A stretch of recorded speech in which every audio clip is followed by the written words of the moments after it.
Okay, so I want to welcome the viewers at the Polish Fascia Symposium, and my name is Aleš Urbanczik, and I am currently the president of the European Guild for Structural Integration.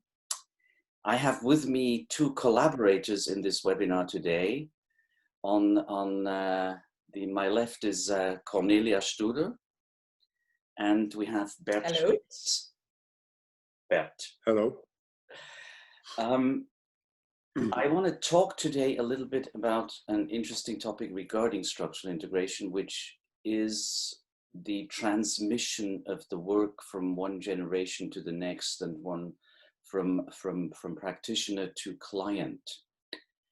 I think before we start with that, I need to just very quickly, for somebody who does not know what structural integration is, just take 2 minutes to explain the ideas a little bit, because it'll be the foundation of our talk afterwards. So structural integration, which is also known in the general public, very often instead of structural integration, people use the word Rolfing. And it was because it was founded originally by Dr. Ida Rolf. And the basic idea of structural integration is that you take the fascial web of the body and in a protocol of usually initially 10 sessions, you work on reorganizing it in a way that the whole system is much better aligned with gravity, and that you give the client a sense of what Ida Rolf called his or her line, a sense of balance in the body. I think where structural integration differs from other modalities, which would be in the general realm of physiotherapy, is the fact that a structural integration practitioner does not try or attempts to solve a problem of a client, but he or she will work towards this overall better organization of the body, and through this reorganization, the client's body and the body-mind, if you will, has a chance of resolving the problem him or herself. What is interesting, I think, what has always fascinated me about this work is that the less I focus on the problem of the client, and the more I really focus on doing this protocol initially of those 10 sessions, which every session has a very clearly defined goal and a very clearly defined territory which you work with. Anyway, the less I focus on the problem, but just follow that protocol, adapting it obviously to the client's structure, the better the results are. And part of this process is this sense of having an inner line. And this is something that fascinated me from the beginning. And this very often with people starts, this sense is with the very first session of structural integration. That very first session is very often something which is in some ways a slight shock for the system, because you're confronted with an approach which is for most people unusual. But at the same time, at least in me, there was a sense of this is the right approach. And this is something not I could intellectually describe, but this was just a feeling in the body. And with this kind of a little bit thing, I want to get the ball rolling. And the thing that's interested me in this talk, and I want you to know this, the person that did my first 10 Rolfing session was Bert Schmitz, here. And the first 10 sessions of structural integration that Cornelia received were from me. So what we have here on the screen is 3 generations of practitioners who have come from the same lineage. And I want to start with let's say with the top of the lineage first and ask Bert, do you remember Do you remember your very first Rolfing session, and maybe you can describe a little bit the surroundings, what it was like, and how you came to become a Rolfer ultimately? Okay, Aleš, it's an interesting dive into history, but it's also at the same time now, because it's so much, as you said, an imprint, because it was related to the depth of the work, but also to the depth of my search and the depth of my life.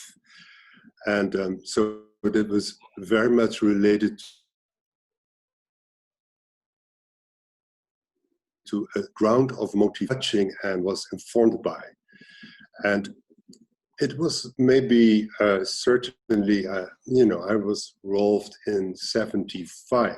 So we're talking about 45 years ago.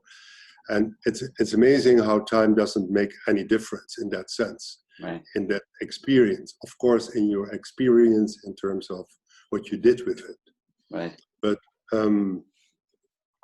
so my first session was very much in an environment.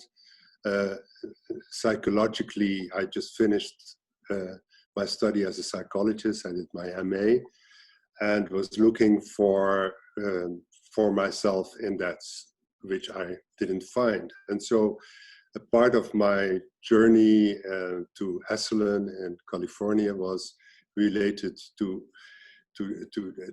a place that I heard was sort of more related to wholeness. So in that area and in that time, I experienced Rolfing.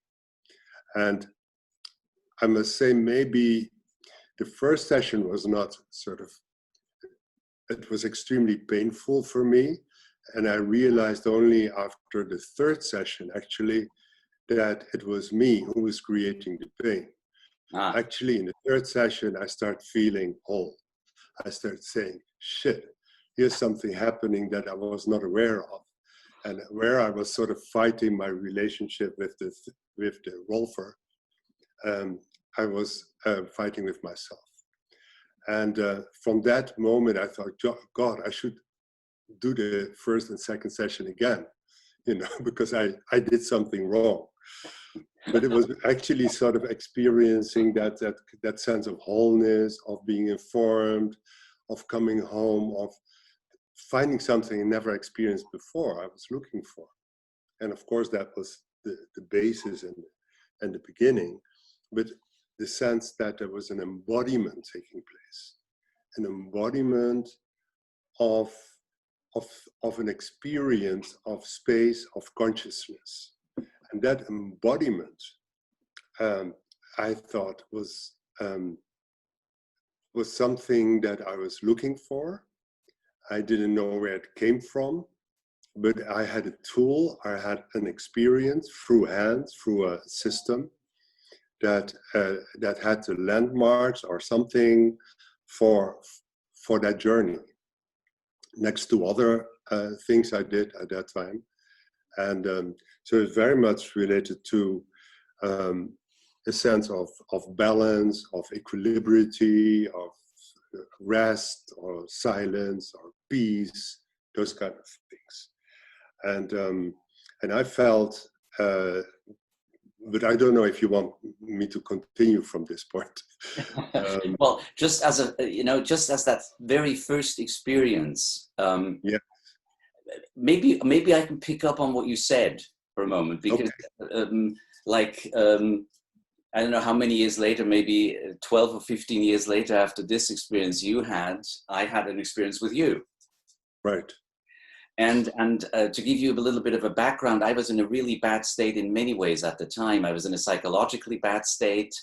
I had really lost a little bit sense of life, but I also had a couple of really serious injuries. One relating to my neck, and the constant, headaches and migraines were so bad that I can laugh about it now a little bit, but I was literally about to shoot myself. I was at the acting academy at the time, being trained as a professional actor, and I thought, well, I'm about nearly 3/4 through the program, and the exams are coming up, and I'm a partner in many scenes with my colleagues, so I'm going to shoot myself after the exams because I don't want to be a bad sport. I want to help. You know, we've already practiced this so much.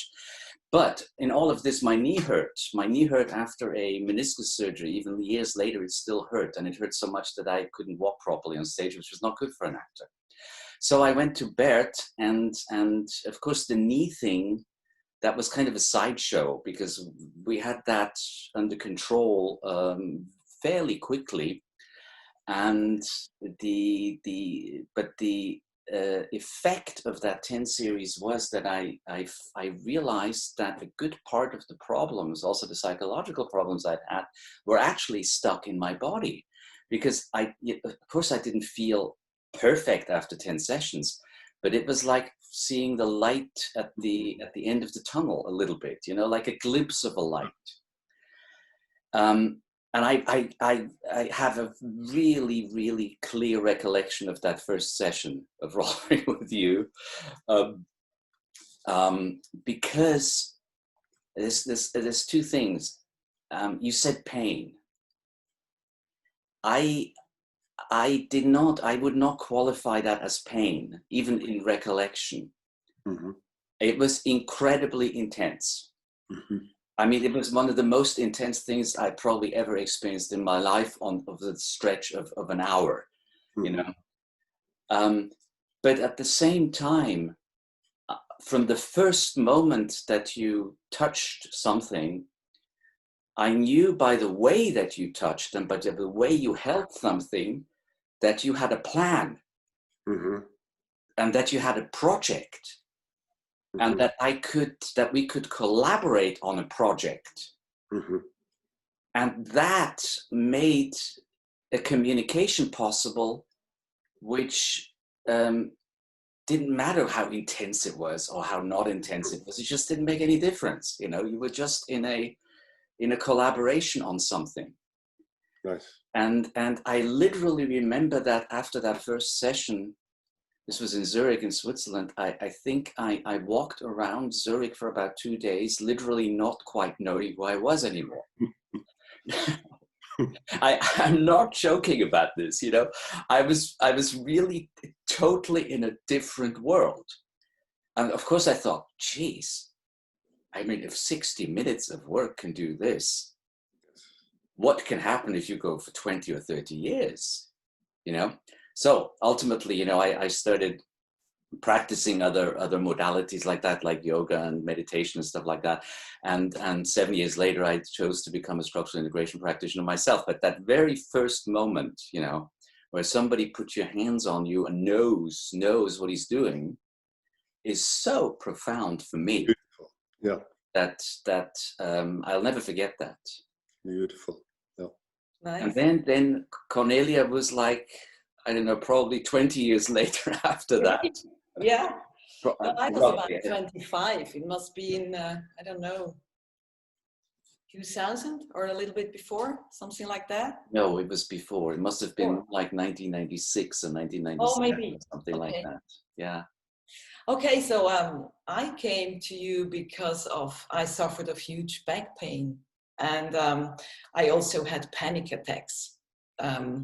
So to say, that was a real big chaos in my life, huge chaos. And the doctors predicted me surgery, and they sent me to different chiropractors and different things. But they told me I'm too young for surgery. So they left me a little bit in this situation with pain. And my boyfriend back then, he told me that he has a strange brother-in-law who lives in California, but that he'll come 2 or 3 times a year to Switzerland. Maybe I should see him. And I thought, well, let's give it a try. And eventually I got my first appointment to see you. And I really still remember I stood in front of you and you looked at me and you said, well, we really have to work with your feet. And I was like, oh, what's going on here? I mean, my feet are perfectly well. I have no pain in my feet. It's my back. My back is hurting. And I became curious about it. And that was the point we started with this first 10. And it really, have to say that it fundamentally changed the way I was thinking and feeling about my body. It was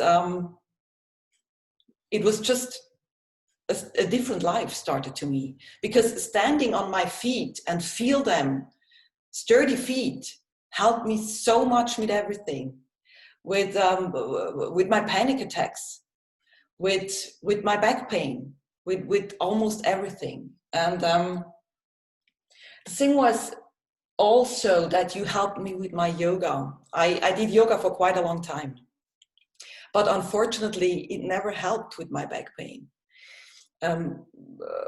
Actually, the opposite was the truth. It made it bad all the time. And you showed me what was important. For example, it was important to learn to work with my deep structures, so to say in yoga language, with the bandhas. And it was not important to go in a position as far as you can get. So yoga became the perfect tool to me to work on my own body. And I also think that the most important thing to me was that with this first session, you kind of planted a seed in me.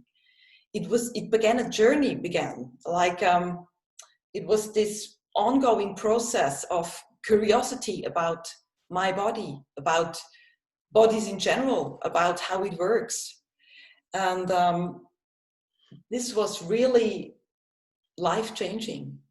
And it took me another 15 years until I got myself to the training as a practitioner. So it took me quite a long time, so to say, also to realize what happened to me.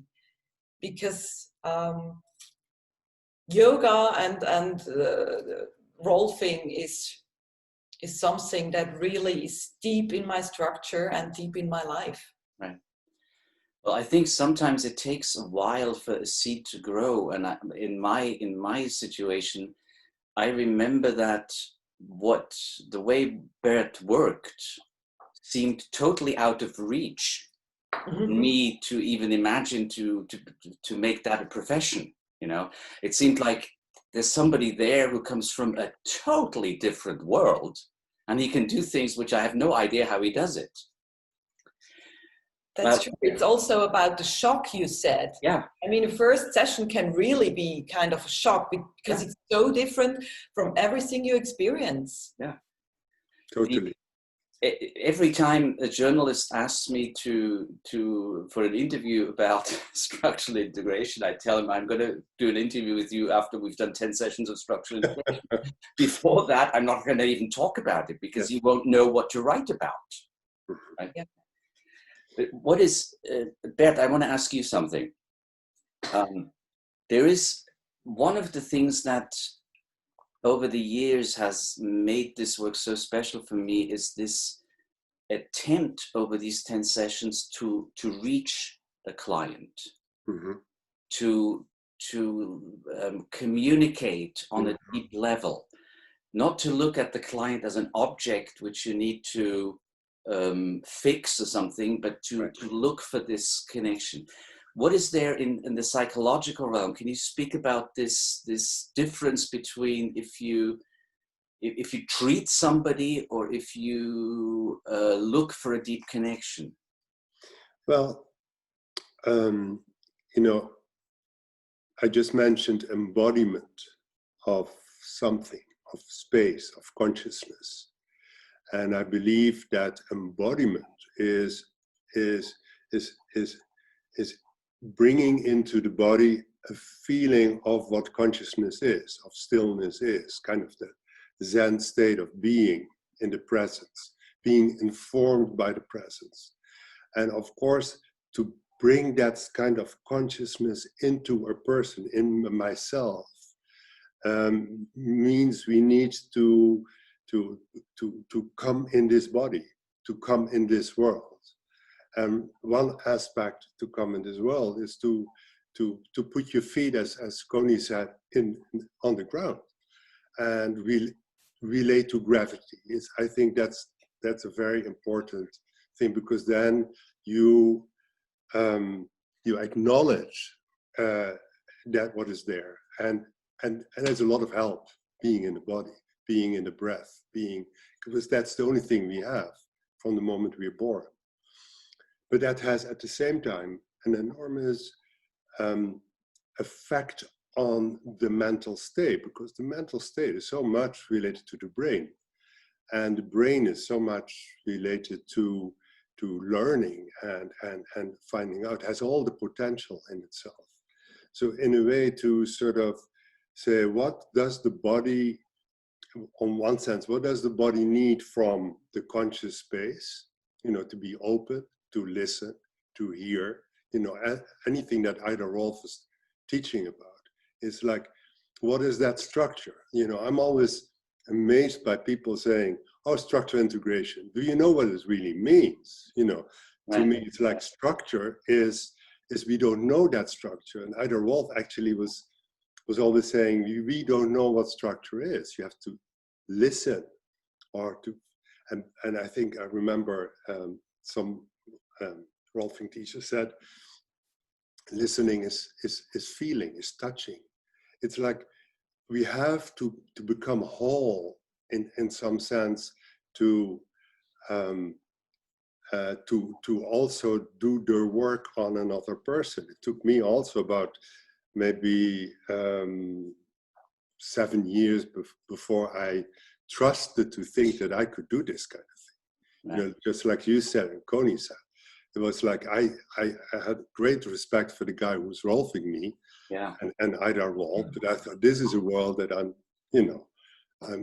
want to be a student of course, And I think so. The relationship that you create to yourself is a relationship to the other person. So the relationship aspect, apart from the relationship to the ground, is where are we when we are relating, and I call that the therapeutic relationship. Is that space that we share, that humanness and the possibility that you trust me and I trust you, and that there's something that we know we are experts of, or you felt, Bert kind of knows what he's doing, and I, was sort of, I'm trusting there is something that we can relate into. Right. So in some sense, what I hear you saying, I think I hear you saying, is that it's impossible to be a SI practitioner without working on yourself and in yourself and with your own body, mind all the time. Yes, exactly. Yes. Now, Connie mentioned... I think that, Aleš, I hear sometimes people saying, well, SI integrated, fascial work integrated in some manual work or physiotherapy. Right. And say, well, then you're talking about something else. Right. It's like a mechanical integration of something. Yes. This is an experience. This is an incredible tool that we have in the recipe. Yeah. That Ida Rolf gave us a tool to say, if you follow this is a way to discover that space. And of course, then we have words for that, like the line, as you said, and be that. But it's a very sort of human relationship that I felt always, in between us. It's like we're family. It's like we entered also in a kind of space where we're working from. There is an unusual bond that happens between an SI practitioner and the client, That's true. Which is unusual in the sense that you, of course, need to respect the boundaries of a client-therapist relationship. Totally. Always. Okay? Of course. But still, on a much deeper level, you create a bond which is very unusual. At least for me, every time I get that connection. Yes. Is that your experience too, Connie? That there's Absolutely. It is very special. Absolutely. May I'm going to say something about what makes this works so unique to me. And I think it's something really simple, and I maybe have to double something you said before, but I think it really is the point. By putting structure and order and balance in a body, we do that almost no matter what kind of pain, let's say pain, the clients suffer of. Because quite often the pain is not the problem. It is the lack of awareness, and it's the lack of balance. And this makes this treatment really absolutely unique, I think. It's so much different from all other treatments. And I would also say by putting new structure in their body, so that they find a new awareness and experience in the body, so that the healing, or let's say the changing, starts by itself. It's not that we do that, we encourage them. Totally. We encourage them. And by organizing the body around the vertical line, we help them to build this physical awareness, which also builds a new connection between, let's say, the consciousness and the subconsciousness, or the mental or the physical. And also one can say we kind of put the chakras on top of each other so that the energy can flow through the body. You can really see it from different angles, and it's all has the same result. And I really think it is important that this treatment is about their journey. It's about we accompany them, we guide them, we encourage them. We're midwives at best. Pardon me? We're midwives at best. Yeah, exactly. Because it's about evolving their potential. And this makes it so special. You said before, I mean, what I sometimes find fascinating, and Bert doubled this down, he said that we try to get people to have both feet on the ground, for instance. It's one thing. Mm-hmm. When a client comes into my office, he would say, or she would say, I have my feet on the ground. So the subjective experience at first is, there's no problem with this grounding element as a subjective awareness of the past 20 years. But when they go through a process of 10 sessions of structural integration, they will say, oh, now I really have my feet on the ground. And this is really a fascinating discrepancy of how you perceive something very differently once you go through a process than before. This is a little bit of absolutely. It was the same with me.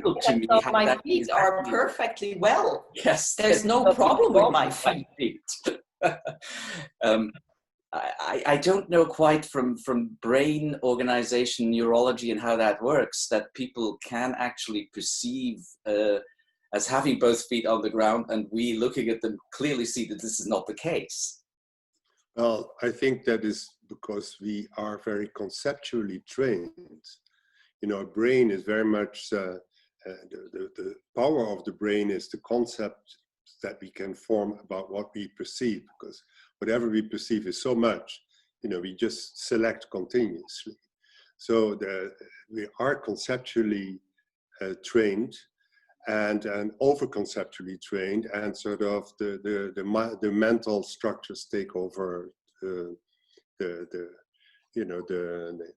take us in Geisel, how you say that? Hostage. Hostage. Yeah. I hostage. say that's always the mind takes us in, the mental state takes us in hostage. And so what I experience very often, in order to come back to your senses in your body and the felt sense, you know, it's like we have to link to the body.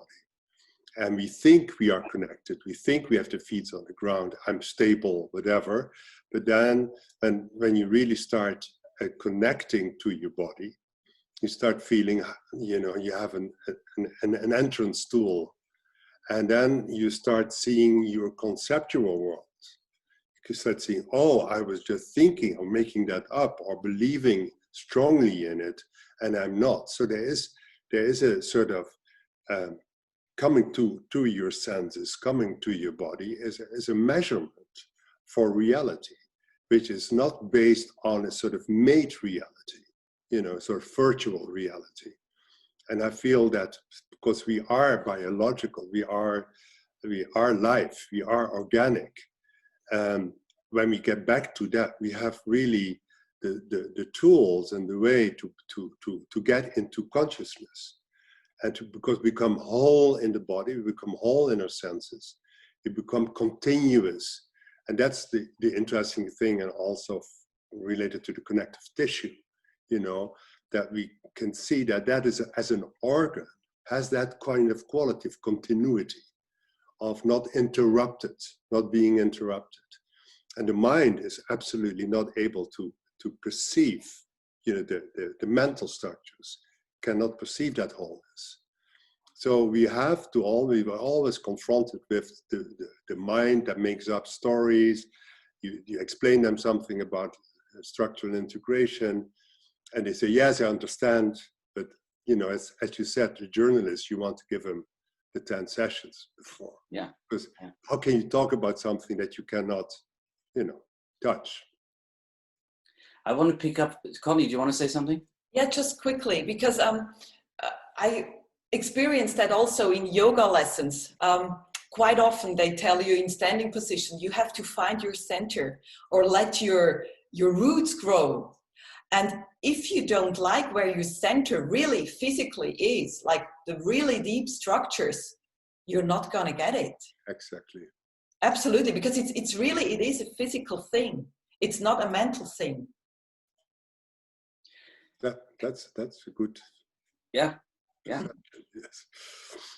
I want to pick up on the brain thing one more time, Bert. You said our brain likes structures, likes concepts, and we make up concepts of things. I've been thinking about this for a while. Is it possible that structural integration through this protocol and through this order and through this idea of the line introduces a new concept in somebody's brain that they can then use as a tool and become more independent from concepts that they may have be on the outside, like rules they have learned or measurement instruments that measure how fast they can run or how high they can jump and things like that. Is that a possibility? Well, the brain is made out of three levels, you know. The middle level, the limbic system, is very much related to survival. And it's that survival aspect in the brain that is dominant very much in fight, flight, freeze, you know, trauma and all of that. So the moment, and the neocortex is very much related to networking. But if you use the networking for making patterns out of defense and fight, flight, then that's what you live into. You know, you believe that the world is dangerous. You believe that you have to fight, that you have to freeze. That is, so the moment you started being invited, for instance, by your hands, to say, you know, it's safe to feel fear, safe to feel panic, safe to feel being scared. At that moment, there's a transmission to your higher state that you start making new networks to get away from the patterns. So basically, I believe that the power of and the strength of Rolfing is to introduce balance, stillness, and take that as an antidote for fear, fight, flight, freeze, and you instill by the feeling, touch, by the experience of the relationship, the power of the environment that you work into. You start giving the whole mechanism, the whole body, the whole person, an experience, and that experience is changing the brain. Because the brain, we can do, in a way, you could do anything you want with the brain, but it's like it's being aware of that space from where you can change, and you cannot change from fear, you cannot change from panic. You have to change from being invited to trust and to look into it and to feel it. So it's like letting go of deep holding structures, as Connie said, and it's physical. So there's that beautiful connection to being physical, and at the same time introducing atmosphere of a structure, and that's my structure, in a space and consciousness that's not physical. So I think there's also a connection to the metaphysical level that I think Ida Rolf was interested in. And because she was basically also interested in the science of study of consciousness, very basically. And she came into the body. And she really was very clear about physicality and the importance of the physicality of it. But in that, it was that whole environment of teaching, teachers, students, like in the guild, you know, where you come in a classroom, you feel there's something else taking place. And I feel almost like that's the structure that we have to integrate into the body. You know, it's like, I like that kind of, not getting stuck into structure in the body. You know, of course we have the landmarks in the body, you know, the head, the feet and all that. But the structure, you know, in the book of Ida Rolf, I think she's talking about crystal as an example of how a structure is. You know? It's not like three-dimensional, it's more dimensional space. So as you know, so the brain is really loves change. You have to get out of the comfort zone, you know, and then we sort of can become really human in the sense of making life, making the world, be creative, being in art, being an actor, being psychologist, being a sculptor, being whatever. So it's a possibility of becoming more human. Right. But maybe it's a bit short for the curve. Well,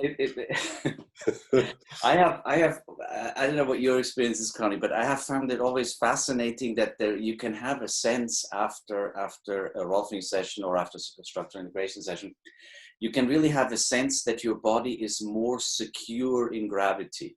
Absolutely. Definite sense of that. And what I found even more fascinating is that the better organized the body is, the more freedom it has. Absolutely. So you actually, you actually impose limitations on the system in some ways. Exactly. You give it boundaries and structures and straighter knees and whatever, you know, and that creates in the nervous system a sense of a greater freedom. Okay, it opens the doors. Yeah. It opens the door. Isn't that fascinating? Absolutely. Absolutely. I mean, kind of to say, trusting gravity. With trusting gravity, you start to trust your life. Exactly. Which then means that you're not afraid of many things anymore. It brings us back to the limbic fight, flight. Yes. Actually, Buddha, you know, in the moment of enlightenment, he was sitting under that tree, and the moment of enlightenment, he was sort of had all the monsters coming to him saying, "Do you really, you know, believe you know everything and all that?" And the only thing he did, he touched the ground and said, "This is my witness." This is my what? This is my witness. The earth is my witness. Oh, your witness. You know, Okay. He touched the ground with his hands. Perfect. And in that moment, and any elusive force that wanted to threaten him was gone. All the drama. All the drama was stopped. And so there's also a beautiful thing in Buddhism I like, is saying, if you stop stirring the water, the mud will not darken the water, it will be clear. So just stop doing anything, be still, be quiet, then you will see the clarity of the water. And it's almost like that in Rolfing, I feel, or in structural integration, or in at least how we work with it in the guild. Well, I mean, it's definitely also the first time you touch somebody and you put your hands into this fascial web. I would say a good advice for somebody is not to do anything yet. Exactly. Yeah. Yes. You just pause for a moment and just listen and feel. Yeah. And not already know what you're going to do. That's true. It's also a practitioner's journey, right? With every client. Absolutely. I think many people, I don't know how it was with you, but of course, initially when you start practicing yourself, you are to a certain degree insecure. Yes. Absolutely. I mean, the protocol that Eiderhoff suggested and that you learn in class provides a certain amount of security, but it's not like you are, stable. And thank God we are. Thank God. In some ways, it's thank God, because it'll keep you on your toes. Yes. Yeah. And it'll stop you from knowing what you need to do in every instance. Otherwise, you make that mistake that you sort of know there's a way to know how to do that. Right. Well, I remember it in my first years of practice. I don't know, but maybe you can talk about this too, Connie, because I remember looking a lot at the muscles and at where does which muscle pull. And I was trying to mentally sometimes figure out a structure, a rotation in the pelvis according to the anatomy book. And I always failed. It didn't help. It didn't help me in my work. Yes. Do you have a similar experience? Absolutely. I mean, by the time you became just comfortable with not knowing. And I think that's a really big process. Just be comfortable with not knowing. And listen and look and know a little bit what a good organization in a body may feel and look like. Absolutely. And let the process flow. But imagine, you know yourself, if somebody touches you and there's no patience or quiet or softness or whatever quality in the touch, you don't like it. No. Does it help? Good. Absolutely. And sometimes maybe there are moments that you're struggling because to tune in, to synchronize with the client takes time. All the time. And sometimes, you might not know where it will lead to, but sort of staying there, being there, trusting, and at a certain point that happens, Yeah. So there's some magic in stillness and trust and softness. Absolutely. Quality.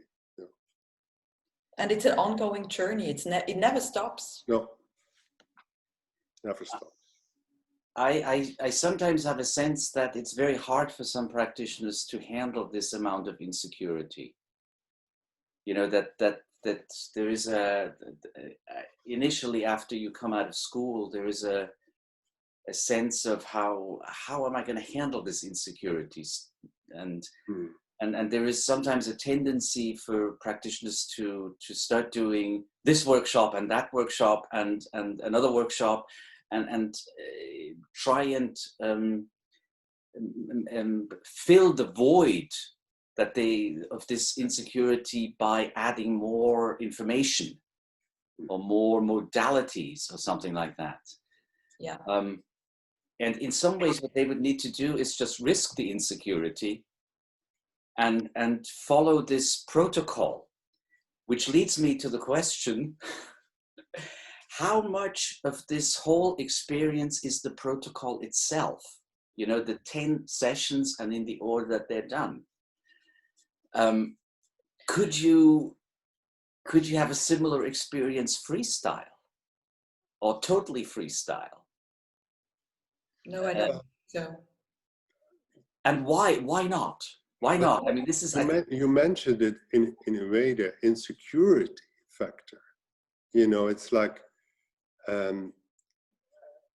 all the stories I hear about people who studied with Ida Rolf was she made you so insecure because she said, you're not seeing actually where we're talking about and where it's all about, And it's because she was studying consciousness. It is how can we be open? How can we have an open brain, so to speak, to be with all our projections and interpretations and concepts and all that. So I guess part of it is to let go of that. And the motivation, and as we said in the beginning, for you, for all three of us, was because there was an experience, and we order that in an other category of importance. And you were saying, you know, how desperate you are, how desperate I was. I don't know how desperate Connie was, but in some way, there is a deep motivation, and I think you need a motivation to stay on track. You know, if you're on the sailboat and there's a storm comes up, and you know you have to sort of trust on your feeling for water and wind and all of that, and then and navigate.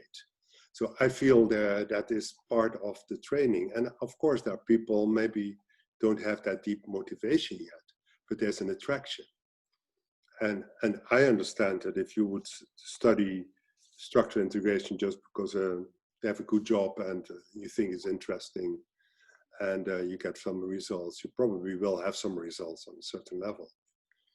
But it's not about what are we talking about. And so I think the challenge for students is not to go into all kind of sophisticated techniques and think you're better, you know more. It's just avoiding that space where you're insecure. So I guess it's difficult to solve that. But I believe that, as you know, to come back to your question, that the recipe is absolutely incredible value. Still that, I mean, I don't know how long am I working, 82, 40 years. And I still know every time I touch the body, you know, that I know that the recipe is with me. Right. Yeah. I mean, Ida said, your line is your teacher. And oh, yeah. yeah, and I really think that the 10 series is about my mantra. I do it again and again and again, and I work on my alignment. I work on my alignment, and I'm getting a better practitioner by this work. Do you think there's a longing in a human being to become wholer? I mean, it's on some deep level, which maybe we can help uncover. I think so. Or at least in some people, there's like a deep, I can't find a different word than longing, like a, you know, there's a feeling we're this way, but we actually long to be more whole. Yeah, well, actually, you know, the fact that we're born, yeah, and die, and sort of looking in the world for value, for identity, for, you know, the whole story is like we're looking for being connected through pain, through suffering, through being disconnected and all that. And so I think it's a very big human need to find yourself, to find humans, because the world is not made for making pleasure for us and happiness. We have to make it. Yeah. I think it's, what was it? Some philosopher said we have to become, you know, you have to make more birth as a human being to be human. You know, it's not enough to be born and have a place. You know, we have to become human in making a second and a third birth. And I think, you know, you were talking about midwife, you know, being midwives. It's really related to that. Yeah, it's a good picture. So how important is, I mean, you were my Rolfer, I was Connie's Rolfer. So we have really 3 generations here. How important is the lineage in that? You know, you can feel it. well, yeah, I can see it now. Of course, I picked you two to talk to, but of course, I'm not, I can't just make this a general rule. This could be coincidence, you know, that we just have some connection. Or you could argue, or you can maybe find out that this transmission and this lineage is an important element in the game. I don't know what your sense is of that. For me, it is, but I can't generalize that because I just know this one lineage. Well, if you include spirituality in life as a reality, then I guess just like, for instance, I'm kind of sort of a Buddhist, so to speak. There's in Buddhism you have the Buddha and the Dharma and the Sangha. The Sangha has three aspects of connection. The Sangha being the family, basically. You need a teacher. You need to be the student of the teacher, and you need to be together in that. And I feel there's a lot of value in that. And if you just go to study and do a university thing, it is giving you some information, but it's not doing the whole thing. Yeah, it's not the experience in it. So could this be one of the reasons why structural integration over 50 years is still a little bit a secret project, let's say, and has not been so much popularized like for instance Feldenkrais' work or craniosacral therapy or something, which is much better known, I think. Is this a possibility that there's this sense of transmission and there's a sense of that you're connected to some unusual project, for lack of a better word? Yes. Well, there's a lot, Trungpa was talking about spiritual materialism. And so there is a sense in the world that if you become better, richer, better in anything, that is sort of bringing you to into the heavens. And but that's very much our way of getting stuck in the material world.